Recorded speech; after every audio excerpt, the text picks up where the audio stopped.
श्रोताओं, आज का प्रसंग है, क्या आप जानते हैं गंगा जी के 5 पति थे। श्रोताओं, आप देख रहे हैं भक्ति ज्ञान सागर आज तक चैनल। मेरा सभी श्रोताओं को प्रणाम, बोलो जय श्री कृष्णा।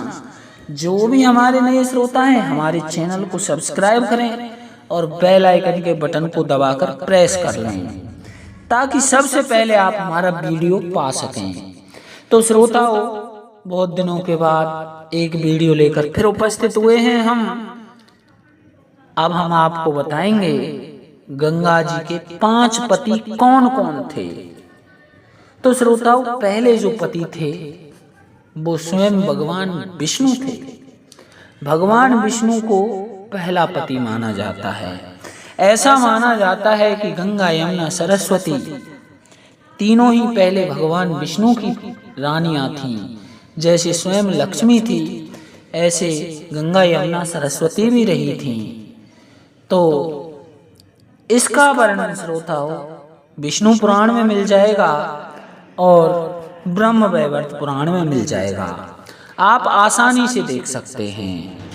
तो एक पति तो हुए भगवान विष्णु, लेकिन दूसरे पति का जो वर्णन आता है वो भगवान शिव शंकर को बताते हैं। ऐसा बताते हैं, जब ब्रह्मा के कमंडल से गंगा जी निकली तो हिमालय पर्वत पर आई, और हिमालय पर्वत से उद्भव होने के कारण इसको पार्वती जी की बहन भी कहा गया। इस प्रकार से ये भगवान शिव शंकर की साली हुई। और ऐसा बताते हैं कि भगवान शिव शंकर ने ही इनको रोक लिया था और इनसे भी शादी की। श्रोताओं, मैं नहीं कह रहा, आप पढ़ोगे तो शिव पुराण के अंदर इसकी कथा मिल जाएगी। भगवान शिव शंकर ने गंगा जी को सिर पर बैठा लिया था तो मां पार्वती उससे जलन करने लगी थी। तो श्रोताओं, दूसरा जो पति बताते हैं वो भगवान शिव शंकर को बताते हैं। श्रोताओं, तीसरा पति कौन है? तीसरा पति भागीरथ को बताते हैं। क्यों बताते हैं? क्योंकि गंगा जी स्वयं भागीरथ के पीछे पीछे चली थी, और औरत हमेशा ही, पत्नी हमेशा ही पुरुष के पीछे पीछे चलती है। तो भागीरथ को भी गंगा जी का तीसरा पति बताते हैं। भागीरथ के पीछे पीछे गंगा जी गई थी और उसने अपने पूर्वजों का उद्धार किया था। तो श्रोताओं, तीसरे पति गंगा जी के भागीरथ को बताते हैं।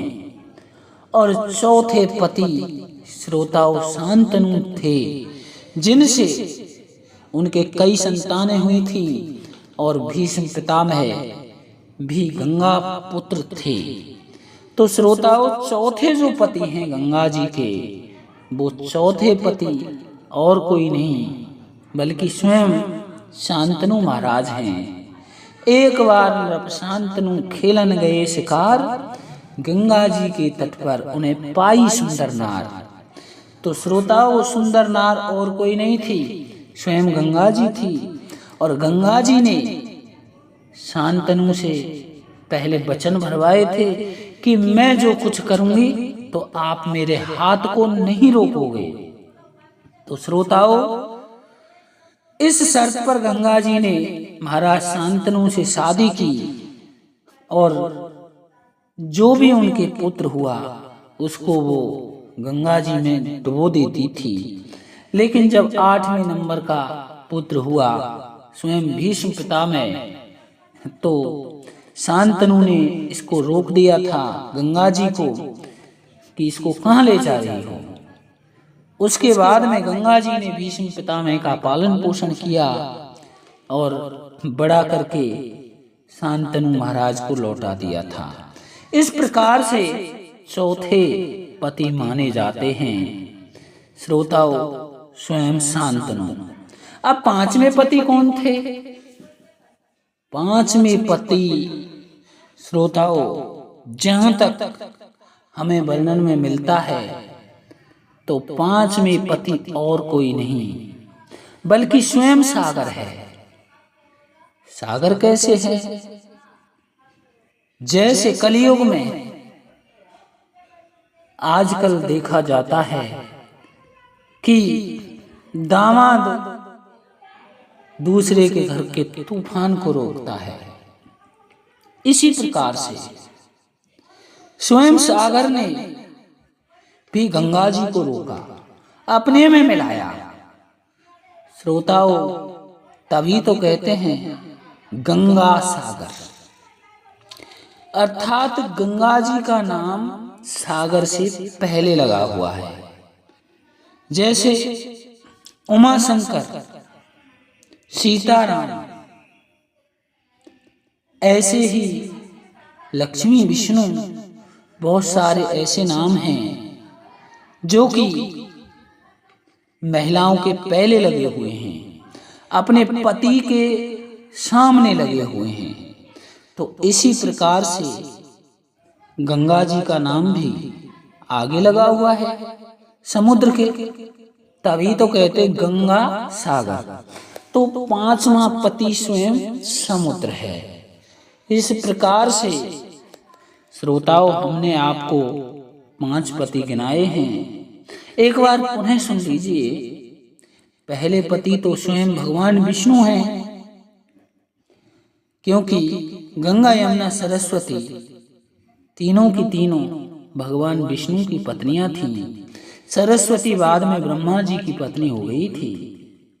श्रोताओं, दूसरे पति भगवान शिव शंकर जी हैं, क्योंकि शिव शंकर जी ने भी गंगा जी को रोका था। इसलिए ऐसा बताते हैं कि गंगा जी भगवान शिव शंकर की पत्नी हैं, और कहीं कहीं ये वर्णन भी मिल जाता है।